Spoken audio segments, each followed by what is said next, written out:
Hello friends. Dark matter आधुनिक विज्ञान की सबसे अनसुलझी पहेलियां में से एक है। वह इसलिए क्योंकि डार्क मैटर का एक ऐसा अज्ञात पदार्थ है जो कि दिखाई नहीं देता। यह उन कणों से बना होता है जिन कणों पर कोई आवेश नहीं होता। साथ ही यह साधारण मैटर से क्रिया नहीं करता है। माना जाता है डार्क मैटर ब्रह्मांड में एक ऐसा जाल है कि पूरे विजुअल ब्रह्मांड का केवल 5% सभी पदार्थों से बना है और बाकी 95% डार्क मैटर और डार्क एनर्जी ही है। लेकिन यह डार्क मैटर क्या है, यह किससे बना है और कहां से आता है, इसके बारे में अब तक कोई जानकारी नहीं है किसी के पास। केवल यह अनुमान मात्र ही है। डार्क शब्द का इस्तेमाल अननोन को दर्शाने के लिए किया जाता है। डार्क मैटर के अदृश्य होने या दिखाई न देने का कारण यह है कि यह प्रकाश को अवशोषित, परावर्तित या उत्सर्जित नहीं करता है, जिससे इसे स्पॉट करना या इसको पता लगाना पाना बेहद मुश्किल है। डार्क मैटर इलेक्ट्रोमैग्नेटिक फोर्स के साथ इंटरेक्ट नहीं करता है, जिससे इसे स्पॉट करना मुश्किल हो जाता है। डार्क मैटर के अस्तित्व का अनुमान दिखाई देने वाला पदार्थ पर इनके द्वारा लगने वाले गुरुत्व प्रभाव से किया जाता है। इस ब्रह्मांड में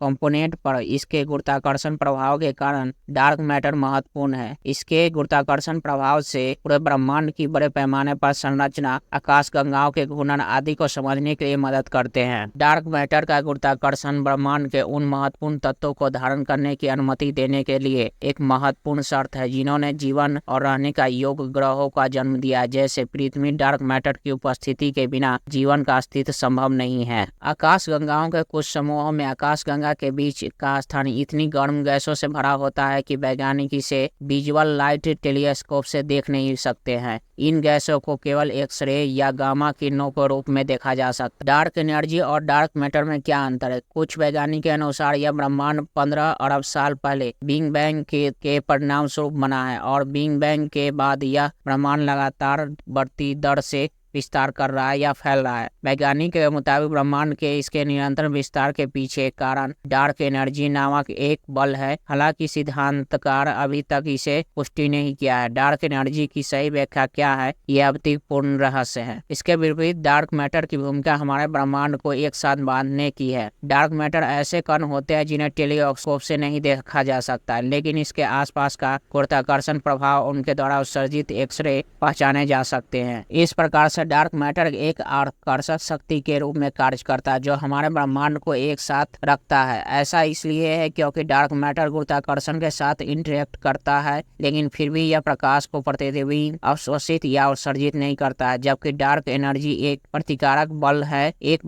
प्रकार का एंटी ग्रेविटी जो ब्रह्मांड के विस्तार को प्रभाव को रोकती है, जो ब्रह्मांड के विस्तार के प्रभावित करती है। डार्क एनर्जी और डार्क मैटर से डार्क एनर्जी कहीं ज्यादा शक्तिशाली, जो ब्रह्मांड में कुल द्रव्यमान और ऊर्जा का लगभग 68%, जबकि डार्क मैटर कुल 27% हिस्सा है। बाकी का 5% साधारण मैटर है जिसे हम देख पाते हैं। जो कुछ भी हम देख सकते हैं वे सभी समानांतर पदार्थों से ही बने होते हैं, जिसका हिस्सा ब्रह्मांड में कुल पदार्थ का मात्र 5% ही है।